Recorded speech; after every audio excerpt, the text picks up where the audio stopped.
Hello दोस्तों, मेरा नाम है सिद्धार्थ सिन्हा और ये जो वीडियो है आपका सीआईबी का ABM unit number 1 fundamentals of economics के ऊपर हम लोग बात कर रहे हैं। अगर आप प्रॉपर सीआईबी कोर्स को करके पास करना चाहते हैं, मतलब पास होना चाहते हैं एकदम सीआईबी में, या मेरा फोन नंबर दिया, फोन करके भी आप इन्फॉर्मेशन ले सकते हैं। चाहे इसी वीडियो के डिस्क्रिप्शन बॉक्स में मैंने डिटेल्स डाल दी है। चलिए हम लोग स्टार्ट करते हैं। सबसे पहला चीज है, आपको जो एक शब्द मिलेगा सुनने को, वो है इकोनॉमिक्स। इससे आप क्या समझते हैं? इकोनॉमिक्स होता क्या है? इकोनॉमिक्स हम एक तरीके से बोल सकते हैं या स्टडी है। इकोनॉमिक्स क्या चीज है? स्टडी है, पढ़ाई है। पर क्या चीज की पढ़ाई है? तो इकोनॉमिक्स पढ़ाई होती है आपकी, या स्टडी होती है, या आप बोल सकते हैं डील करता है प्रोडक्शन के साथ।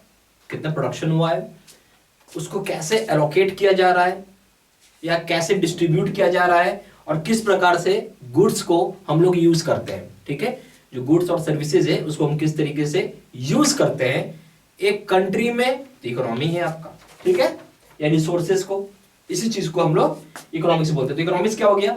इकोनॉमिक्स सीधी भाषा में कि जो हम बोल सकते हैं कि डील करता है प्रोडक्शन के साथ, एलोकेशन के साथ, डिस्ट्रीब्यूशन के साथ, और किस तरीके से गुड्स को या रिसोर्सेज को यूज किया जा रहा है। इस चीज की स्टडी को हम इकोनॉमिक्स बोलते हैं। ठीक है, तो हम यहां बोल सकते हैं is a study of production, allocation, allocation बोलो, या दूसरा नाम होता है इसका डिस्ट्रीब्यूशन बोलो, एक ही चीज है, एंड ऑफ रिसोर्सेज। ठीक है, इन ए कंट्री। ठीक है, तो इसमें सिंपल सा है, स्टडी है प्रोडक्शन का, एलोकेशन का या डिस्ट्रीब्यूशन का, और किस प्रकार से रिसोर्सेज को यूज करते हैं किसी भी कंट्री में, हम इसी को इकोनॉमिक्स बोलते हैं। ठीक है, कंट्री भी हो सकता है, स्टेट हो सकता है, डिस्ट्रिक्ट हो सकता है, कुछ भी हो सकता है। बेसिकली इकोनॉमिक्स का स्टडी हम लोग कंट्री के लिए ही करते हैं।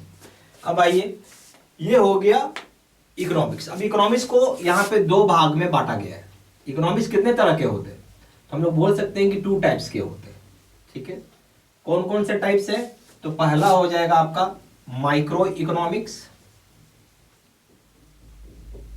दूसरा हो जाएगा मैक्रो इकोनॉमिक्स। समझ रहे हैं अच्छे से आप? तो ये दो भाग में इन्होंने बांटा हुआ है।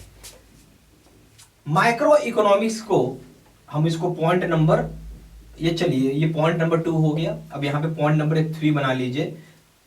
ठीक है, इसको ऐसे हटाइए, ऐसे लिखिए, पॉइंट नंबर 3 बना लीजिए, एडम स्मिथ। अब आइए एडम स्मिथ करके लिखिए आप। भाई ये कौन इंसान था? एडम स्मिथ वो इंसान है जिनको हम बोलते हैं father of modern economics.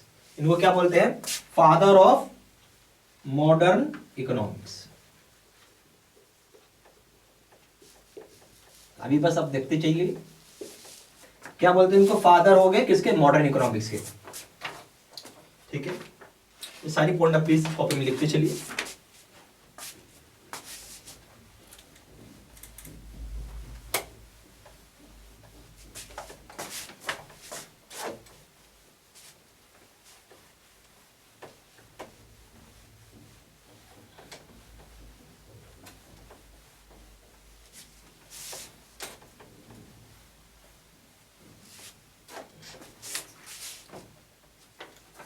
Adam Smith का एक किताब आया था, उस किताब का नाम था an inquiry into the nature and causes of wealth nations. ठीक है, और एडम स्मिथ को कहा जाता है कि इन्होंने जो इकोनॉमिक्स को सिर्फ बोलते फादर ऑफ मॉडर्न इकोनॉमिक्स क्यों है, इसलिए बोलते इन्होंने इकोनॉमिक्स की थोड़ी परिभाषा बदली और इन्होंने बोला कि इकोनॉमिक्स जो होता है वो स्टडी है। किस चीज की स्टडी करना है? वेल्थ की, स्टडी ऑफ वेल्थ। ठीक है, यानी किस प्रकार से वेल्थ को क्रिएट करते हैं, किस प्रकार से क्रिएट करते हैं, नहीं प्रोड्यूस करते हैं, किस तरीके से हम वेल्थ को कंज्यूम करते हैं। ये हो गया इनके हिसाब से इकोनॉमिक्स का डेफिनेशन। तो ये एडम स्मिथ ने बोला कि इकोनॉमिक्स एक तरीके का वेल्थ की स्टडी है, यानी किस तरीके से वेल्थ प्रोड्यूस होता है और किस तरीके से वेल्थ को कंज्यूम होता है, इसलिए इनकी परिभाषा को हम लोग वेल्थ डेफिनेशन भी बोलते हैं। ठीक है, ये चीज आपको याद रखना है। ठीक है, और माइक्रो इकोनॉमिक्स के एडम स्मिथ फाउंडर भी है, याद रखिएगा। इतनी चीजें हो गई, ये सारी पॉइंट्स आप लिख लो। पॉइंट नंबर 4, अगर हम माइक्रो इकोनॉमिक्स के बोले, फाउंडर कौन हो गया इसके? फाउंडर हो गया एडम स्मिथ। तो एडम स्मिथ दो चीज के थे, एक तो हो गया, इनको फादर बोला जाता है मॉडर्न इकोनॉमिक्स, और माइक्रो इकोनॉमिक्स के ये क्या थे? फाउंडर थे, याद रखिएगा। इनकी किताब का क्या नाम था वो भी लिख लेते हैं।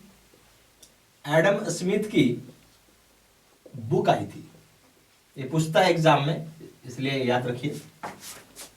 N inquiry into the nature and causes of wealth nation,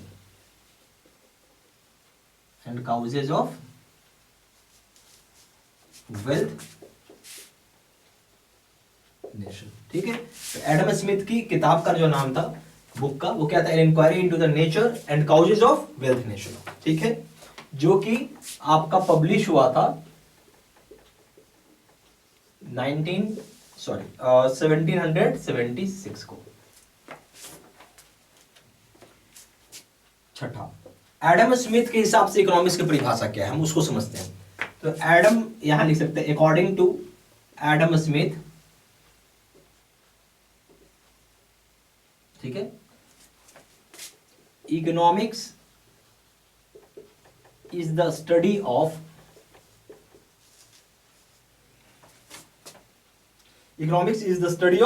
wealth. क्या चीज है?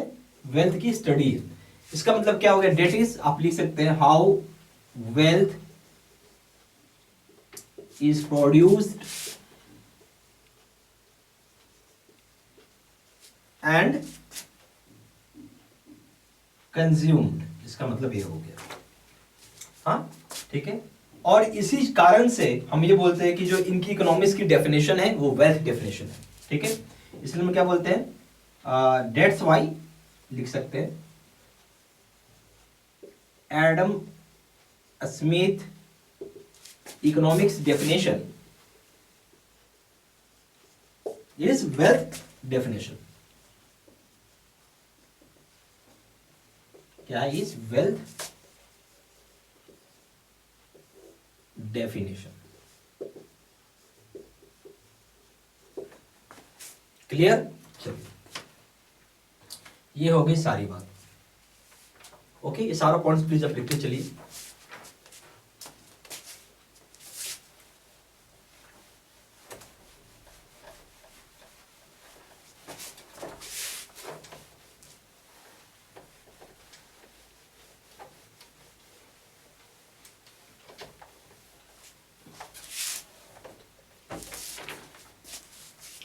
अब एक और इंसान थे जिनका नाम था अल्फ्रेड मार्शल। क्या नाम था इनका? अल्फ्रेड मार्शल, ठीक है। तो इन्होंने इकोनॉमिक्स को कैसे बताया? इन्होंने इकोनॉमिक्स को डिफाइन किया, और इनके हिसाब से इकोनॉमिक्स क्या है? Science of human welfare. Economics को हम क्या बोलते हैं? Science of human welfare. इसलिए इनकी डेफिनेशन को वेलफेयर डेफिनेशन बोला जाता है, ठीक है। तो हम इसको क्या बोलेंगे? Economics is a science of human welfare, ठीक है। इसकी वजह से इनकी डेफिनेशन को कॉल्ड वेलफेयर डेफिनेशन,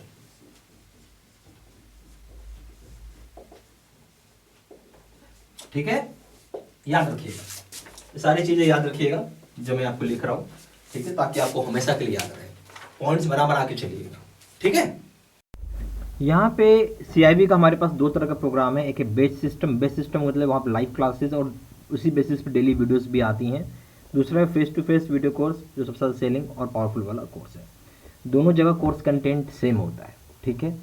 तो अगर आप यहाँ दोनों जगह लेंगे, दोनों जगह वीडियो लेक्चर कोर्स है, दोनों जगह केस स्टडी वीडियो है, दोनों जगह 12,000 छोटे क्वेश्चन में, दोनों जगह 30 मॉक टेस्ट है, दोनों जगह रिविजन नोट्स होती हैं PDF में, ठीक है। अंतर कहाँ है? यहाँ है, इसकी वैलिडिटी मात्र 6 महीना है, इसकी वैलिडिटी लाइफ लॉन्ग हो जाती है। घुमा फिरा के ये कोर्स हो गया बेस्ट, इसमें चक्कर है लाइव रहता है, ठीक है। आप उस समय लाइव नहीं रहे तो फिर वो रिकॉर्डेड फॉर्म में आपको वीडियो मिलता है, ठीक है। उससे ज़्यादा अच्छा है कि यहाँ पे आपको सारे वीडियोस ऑलरेडी अपलोड किया हुआ है, रिकॉर्डेड है, जब मर्जी तो आप देख सकते हैं, पढ़ सकते हैं अपने टाइम के हिसाब से जैसा आपको समय मिला, इसलिए मुझे ये बेस्ट लगता है।